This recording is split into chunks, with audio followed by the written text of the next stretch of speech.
semana inteira eu tô assim, toda hora. Meu coração dispara, não sei explicar, minha respiração muda. E a sensação ruim agora que eu tô sentindo, eu sei que ela vai passar, mas é que ela tá tão recorrente, ela aparece sempre, que às vezes eu nem sei se esse já não é o meu normal, sabe? Ou se um dia eu vou conseguir pelo menos uma semana inteira passar sem ter uma crise de ansiedade. Salve, galera! Vamos falar sobre crise de ansiedade. Esse lugar extremamente difícil, porque você precisa explicar uma coisa que talvez seja inexplicável, que é o que é uma crise de ansiedade. Como é que eu consigo perceber que eu tô tendo uma crise de ansiedade? Então, pra quem não me conhece, eu sou o Diego Barbieri. Esse aqui é o @Diego Barbieri, nosso canal. Então, já se inscreve se você não é inscrito, deixa seu like. E como sempre, se puder aí e mandando nos comentários, ajuda bastante aí no conteúdo, beleza? Bom, as pessoas costumam falar que a ansiedade é o grande mal da nossa geração, né? Tipo, nossa, agora tá todo mundo super preocupado com ansiedade, todo mundo é ansioso, todo mundo é depressivo. E de certa forma é, né? A gente começou a cada vez mais ir para um mundo digital, o que dificulta muito. Essa cultura do sempre tá buscando um estímulo novo e tudo mais, vai colocando a gente nesse relógio que talvez não seja um relógio biológico, né? Algo que a gente consegue acompanhar, é algo muito maior, a infinidade de coisas chegando de informação e a gente precisa lidar com isso. E eis que surge mesmo essa epidemia da ansiedade. Ah, mas não é tudo que é ansiedade, se é, não é. Então vamos falar especificamente da ansiedade, que é esse sentimento que te coloca sempre alerta, né? Então os especialistas sempre falam que a ansiedade é algo natural do ser humano. A gente precisa ter essa ansiedade porque é o que nos coloca alerta, é o que de certa forma faz a gente pensar um pouco sobre determinados movimentos, que sem ele a gente talvez não teria filtro e sairia fazendo algumas coisas que não seriam interessantes para o nosso corpo, para nossa mente e tudo mais. Então a ansiedade de certa forma ela é uma aliada. Então quando ela se torna um inimigo? Quando ela é exagerada. Então daí surgem esses transtornos, né? O TAG, que é o transtorno de ansiedade generalizada. Tem a crise do pânico, que é diferente, mas também é uma outra forma ali de tratar esses sentimentos que vêm aí com tudo isso que tem acontecido. E aí coloca o Brasil no ranking disso. Por quê? O Brasil é um dos países mais ansiosos do mundo. Com, se eu não me engano, dá pra gente colocar, mas é 9,3. Deixa eu até ver aqui. É isso, ó. De acordo com a Organização Pan-Americana de Saúde, que é um braço da OMS, a ansiedade atinge 9,3% dos brasileiros. Ou seja, quase 19 milhões de pessoas. Ah, mas todo mundo tem. Não, não é todo mundo que tem. Ah, então hoje virou não sei o que. Não, ainda assim são 9,3% e isso coloca o Brasil como o país mais ansioso do mundo. Então assim, a ansiedade, para ela se tornar um transtorno, é diferente. E o que a gente sempre vai repetir aqui: procure seu psiquiatra, procure o médico quando você começar a sentir isso. O que eu gostaria de falar especificamente é da crise de ansiedade. Porque quando a gente começa a entender que a gente é ansioso, talvez, pelo menos pra mim, tá? Um dos fatores primordiais pra isso, pra que eu entendesse que isso era algo que tava extrapolando o natural, já que a ansiedade é algo natural, né? Então, quando eu comecei, qual foi o farol pra falar: estou de uma forma ansiosa, gigantesca e tá atrapalhando minha vida? O corpo. Porque o corpo, com esse lance das coisas psicossomáticas e tudo mais, a gente tem uma série de sintomas, principalmente com pele, que vão mostrando que a gente tá muito desregulado. Então no meu caso foi assim. Como é que eu comecei a entender que eu tinha ansiedade? Quando eu comecei a entender o meu bruxismo, quando eu ia no dentista e ele falava que por conta de um estresse muito forte, de uma ansiedade muito forte, minha mandíbula ficava travada e eu quebrei todos os meus dentes ali por causa disso, comecei a usar aparelho. E aí quando você vai pra dermatologista e aí você apresenta o seu rosto inteiro inchado com rosáceas, ou a sua mão inteira descamada e machucada, cotovelo, por conta da psoríase, e aí você começa a cruzar que tudo isso talvez tenha um fator, né, que é psicológico. Então estresse, ansiedade, você começa a falar: pô, então peraí, então algo já tá estranho. Mas a crise de ansiedade, não sei se vocês têm ou pra quem tem, a crise de ansiedade é algo que te coloca num outro lugar. Por quê? Porque essas coisas, elas são mais práticas, assim, né? Tipo, eu vejo machucado na minha mão, então se minha mão tá machucada, pô, então isso aqui é psicossomático, isso aqui quer dizer que eu tô tão cagado da cabeça que tá machucando, minha mão tá ficando machucada, meu cotovelo, o meu rosto tá inchando. Tem gente que tem acne, o bruxismo, meu dente começou a quebrar de noite, acordar com o dente quebrado de tanto que eu tô travado. Pô, então isso é real. Mas a crise de ansiedade, ela é um pouco diferente, porque embora ela seja real no nosso corpo, né? E quando eu falo real, é porque o real é real, né? Consigo entender o que é real. Tem coisas que estão no campo da imaginação, mas tem coisas que são palpáveis. Eu vejo, eu sinto. Sentir também é. Ver também é. Pô, tudo é subjetivo. Mas o que eu tô querendo dizer é que é dentro de você. Então é mais difícil você começar a entender que isso que você tá sentindo não é normal, não é natural. Então assim, quando você vê a sua mão machucada, você olha para as outras pessoas e fala: não tem mais ninguém com a mão machucada aqui. Será que tem algum problema? E aí você procura um médico. Mas e na crise de ansiedade? Como é que eu olho pro lado e falo: será que esse cara tá sentindo também o que eu tô sentindo? Será que esse cara tá sentindo que a pálpebra dele tá mexendo, mesmo que aqui de fora eu não consigo ver tanto? Às vezes tem casos que dá até pra ver mexendo mesmo. Mas às vezes é tão sutil que a pessoa não sente. Minha respiração tá muito mais ofegante. Meu coração parece que dispara. Parece que a adrenalina vem de um jeito que eu tô sentado e tudo de ruim que é possível passa pela minha cabeça. Que aquilo vai dar errado, que aquilo tá totalmente... não adianta eu continuar, que eu sou a pior pessoa do mundo. E aquilo é... E aí, dali pra você ir procurar ajuda é muito difícil. Nossa, meu dente quebrou... Igual no meu caso, meu dente quebrou dormindo. Pera lá, você precisa procurar um dentista, né? Agora, a crise de ansiedade, eu demorei pra entender. Primeiro que você precisa entender que você precisa de ajuda e que você precisa procurar um médico, certo? Você precisa ir atrás de um psiquiatra, você precisa, ou pelo menos um psicólogo, para começar a entender quais são essas emoções que você tá sentindo naquele momento. Então, seu coração começa a bater forte e tudo mais, parece que não dá mais, assim. E aí, o que eu faço? Então, depois que você começa a entender qual é esse lugar do sentimento, você começa a lidar de uma outra forma. Então, você entende que aquilo é um lugar que você precisa se dar mais espaço. Precisa de um espaço que, se você estiver trabalhando, para um pouco, vai tomar um chá, vai conversar com alguém que você gosta muito e confia, para poder tirar aquilo que você tá sentindo. Vai deitar, entendeu? Não adianta, você não tá conseguindo. Deita um pouco. Tenta não pensar em nada, que é o lance da meditação, né? Tenta respirar fundo e não pensar em nada, que é a coisa mais difícil para quem tá tendo essa crise de ansiedade, né? Tem uma coisa que eu li uma vez em um livro que era isso, né? Que a depressão é uma tristeza profunda e a ansiedade coloca a gente sempre no futuro. Talvez essa seja uma divisão um pouco mais simples, assim, desses dois transtornos. Então, enquanto a depressão é um lugar de tristeza profunda, a ansiedade, ela coloca a gente sempre em alerta para esse futuro. E ela, quando vira um problema, né, ela vira um transtorno, a gente só vive no futuro. Então, como é que no meio de uma crise eu me coloco de novo no presente? Vira até papo de coach, mas como é que eu trago? Por que eles falam em meditação, que é a respiração? Quando você para pra pensar na sua respiração, você para pra pensar que você tá aqui, não lá. Porque lá é o mundo da imaginação.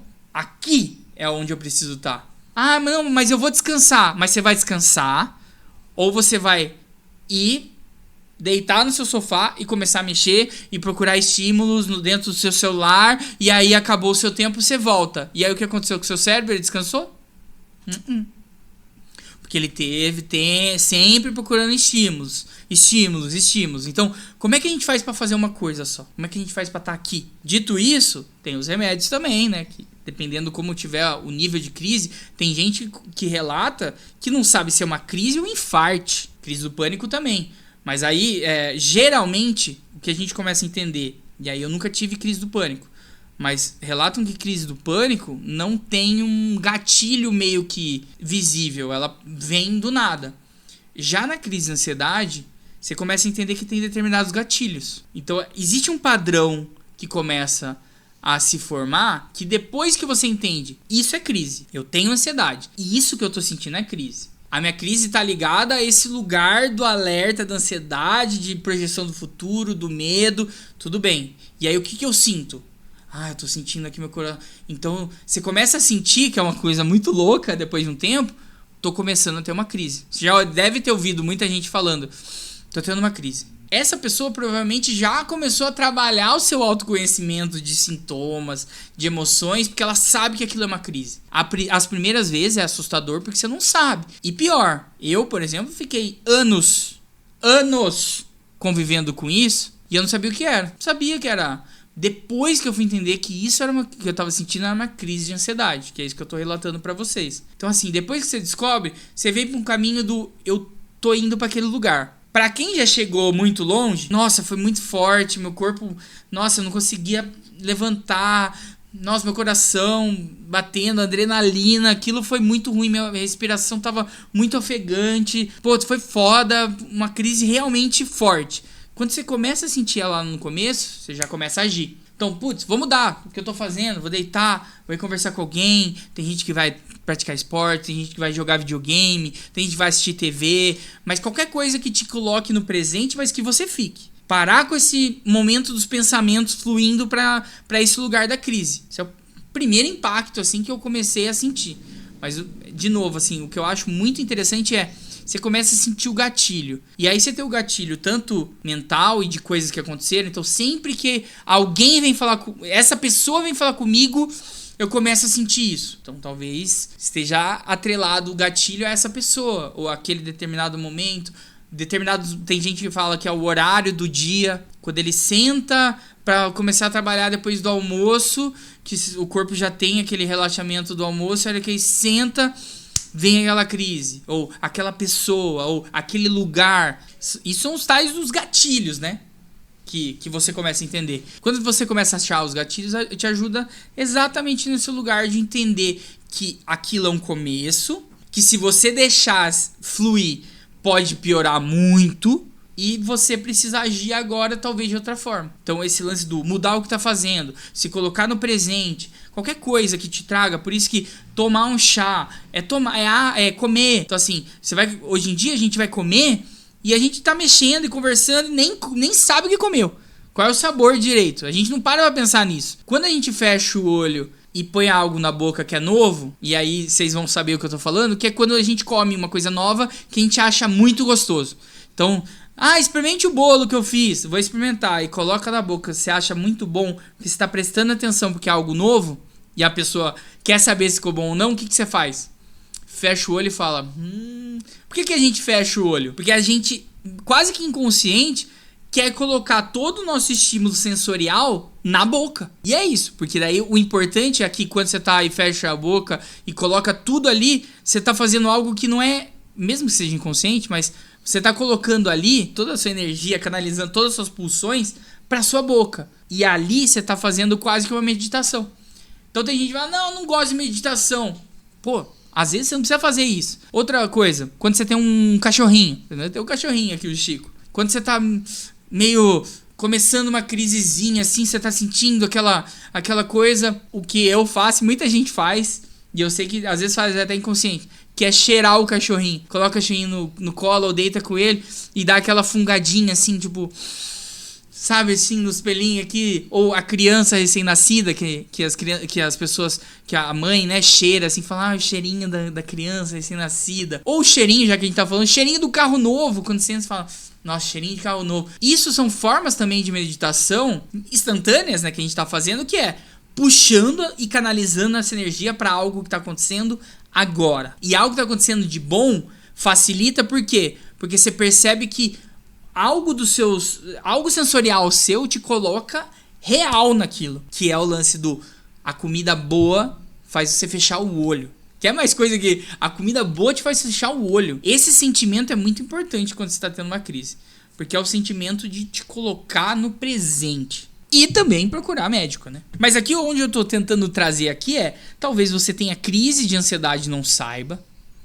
Então se você sente alguma coisa aqui do que a gente conversou, vale buscar um médico, psiquiatra, psicólogo para conversar sobre sentimentos e emoções. Se você tem e não tá sabendo lidar, tenta trazer técnicas do dia a dia mesmo, assim, pequenas, porque realmente tem gente que tem preconceito com a meditação, mindfulness, com tomar chá, com qualquer coisa do tipo, mas é que todos têm essa essência de te trazer pro presente. Tenta pensar nisso. Te trazer para agora. Quase que inconscientemente acalma. E a calma não é de forma mágica, mística, religiosa. Acalma porque você quebrou o fluxo que te estava jogando no futuro de alerta, de medo, e tentou trazer para esse lugar de conforto e de presença. Então, se você nunca tinha sentido crise e tá aqui ouvindo e fala, eu sinto isso, em vários momentos do meu dia, talvez valha procurar, e aí, né, talvez assim, dependendo do nível, né, vale procurar um médico. Se isso realmente atrapalha a sua vida, pode ser um transtorno. Se não atrapalha, mas você gostaria de saber o que fazer, comece a trazer para o seu dia a dia esse lugar da presença e do conforto em determinados momentos mesmo, assim. Vocês vão achar um monte de técnica, mas se você é uma pessoa que não gosta tanto de meditação, ou não sabe fazer, ou tem medo de começar e tudo mais, começa no presente. Colocar algo sensorial que te traga para cá. Fazer algo, mudar, né? Muda. Tô fazendo A, faz B. Tô aqui, não sei o que, preciso trabalhar. Às vezes agora você precisa conversar. Porque você não vai conseguir trabalhar no meio de uma crise, então vai conversar, passa, depois você volta, você vai ver como tentar trabalhar de novo ali. Vai ser muito mais fácil porque você passou pelo momento da crise. Porque a crise de ansiedade é horrível. Ela te coloca nesse lugar de tipo, o que é isso que eu tô sentindo aqui? Por que de repente o meu olho tá tremendo, sabe? Por que de repente meu olho tá tremendo? O que é isso que eu tô sentindo? Talvez seja crise de ansiedade. Então é isso, recados dados. Vê aí se é isso mesmo que vocês sentem, pra quem tem, pra quem não tem. É algo muito distante também da sua realidade, porque fica isso na cabeça de quem tem, né? Fala, pô, será que ninguém sente a mesma coisa que eu? E conversando com as pessoas, a gente sabe que em determinados níveis todo mundo sente isso. Em determinado momento, então, né? Tem os estresse pós-traumático, algo muito forte que aconteceu, a pessoa vai passar por essa crise por um longo período de tempo. Não significa que ela tenha ansiedade. Ou, putz, está acontecendo alguma coisa muito localizada na minha família ou no meu trabalho, e eu tô tendo isso. Talvez você não tenha o transtorno realmente, algo que vai, né, te acompanhar pro resto da vida, é algo que tá acontecendo. Então essas técnicas de trazer no presente são interessantes para você. Já você que tá a longo prazo com isso, é bom buscar, porque isso tem uma causa raiz, isso vem de algo que precisa ser investigado, e se tiver muito séria a coisa, talvez entrar com medicamentos e tudo mais, dependendo do seu psiquiatra e dependendo do seu caso específico. Nunca tomem remédio por conta e também nunca deixem pra lá. Se é algo que tá te atrapalhando, vamos investigar. Aquele abraço pra vocês. Se inscreva no canal, deixe comentários, encaminhe e tamo junto. Até a próxima, hein? Vamos junto nessa busca desenfreada pela felicidade.